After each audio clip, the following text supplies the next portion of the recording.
Hello guys, మన ఛానల్లో first వీడియోని ఏపీ ఎంసెట్ ర్యాంక్ కార్డ్ ఎలా డౌన్లోడ్ చేసుకోవాలో చెప్పాను. బట్ చాలామంది ఏమని కామెంట్ చేస్తున్నారంటే, అన్న రావట్లేదన్న, కొంచెం మళ్ళీ ఏదైనా వీడియో చేయన్నా క్లారిటీగా అని అంటున్నారు. అందుకే ఈ వీడియో చేస్తున్నా గైస్.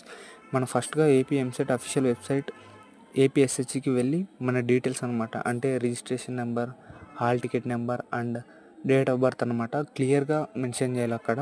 అంటే ఒక్క నెంబర్ మిస్ అయినా మన డీటెయిల్స్ ఏవి కరెక్ట్గా అన్నట్టు, అందుకే మనకు చూపిదు.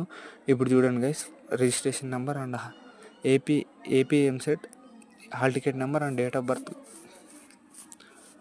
నేను ఫస్ట్గా ఏదైనా ఒక డిజిట్ తప్పుగా కొట్టి చూపిస్తా. ఇప్పుడు నా డేట్ ఆఫ్ బర్త్ 15/6/2006 అనమాట. నేను 15/5/2006 అని కొడుతున్నా. చూడండి, నాకు తెలిసి చూపిదు గైస్, అంటే తప్పుగా చూపిస్తుంది. యువర్ డీటెయిల్స్ నాట్ ఫౌండ్, అందుకే కరెక్ట్గా మళ్ళీ 6 అని కొడుతున్నా. వచ్చేసింది, అంతే గైస్.